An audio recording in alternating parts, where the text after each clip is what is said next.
Iran versus America Israel की जंग के बाद सीज फायर और फिर अमेरिका और ईरान के बीच 14 सूत्रीय समझौते के बाद पूरी दुनिया एक तरह से राहत की सांस ले रही थी।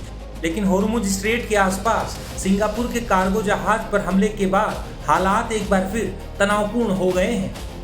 वहीं इस हमले के बाद अमेरिका ने ईरान के कई ठिकानों पर जोरदार बमबारी की थी। बता दें कि अमेरिकी सेना के हमले के बाद ईरान ने भी ताबड़तोड़ पलटवार किया है। रिपोर्ट्स के मुताबिक ईरान की तरफ से यह हमला IRGC ने अंजाम दिया है। IRGC ने दावा किया है कि उसने खाड़ी देशों में स्थित अमेरिका के 8 सबसे महत्वपूर्ण सैन्य ठिकानों पर मिसाइलों और आत्मघाती ड्रोन से भयानक हमला किया है। रिपोर्ट्स के मुताबिक इस हमले को IRGC ने शनिवार और रविवार की दरमियानी रात करीब 2 से 3 बजे के बीच अंजाम दिया है। IRGC के हमलों के बाद अमेरिकी राष्ट्रपति डोनाल्ड ट्रंप भड़क गए हैं और उन्होंने तीखी प्रतिक्रिया दी है। ट्रंप ने एक सोशल मीडिया पोस्ट में लिखा कि अमेरिकी विमानों ने सीज फायर समझौते का उल्लंघन करने के लिए ईरानी मिसाइल और ड्रोन ठिकानों के साथ तटीय रडार साइटों पर हमला किया है, क्योंकि उन्होंने फिर से सीज फायर समझौते का उल्लंघन किया है।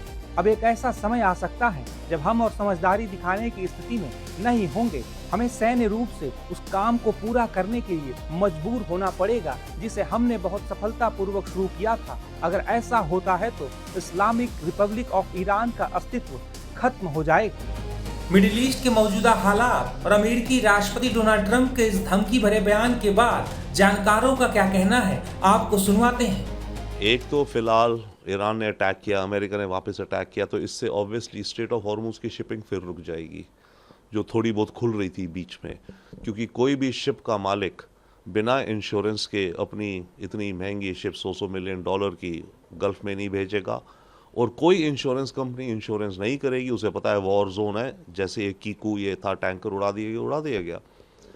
तो इसका मतलब है कि दुनिया की ऑयल एंड एनर्जी सिक्योरिटी पे प्रभाव नेगेटिव पड़ता रहेगा। That is one.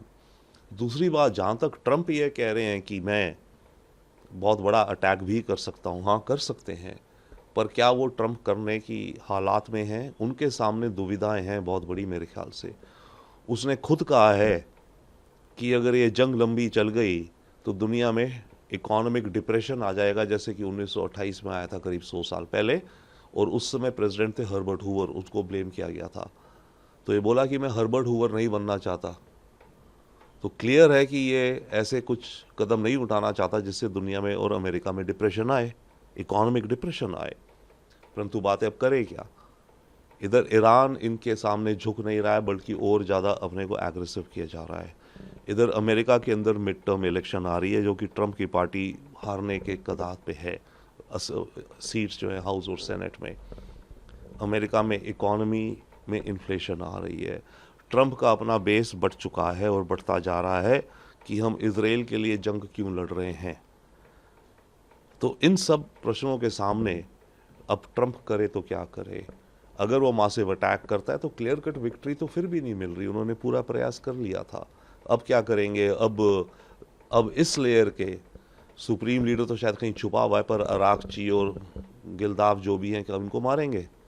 मार दें, उसके बाद अगले आ जाएंगे।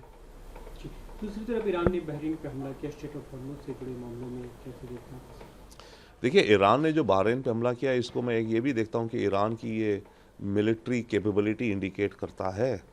इस जंग में ईरान ने जो अमेरिकन बेसिस पे अटैक करे, जो पहला फेज था, उनमें काफ़ी डैमेज हुआ है अमेरिकन को। और ये खबर आज की वॉल स्ट्रीट में एक एक्सक्लूसिव रिपोर्ट है।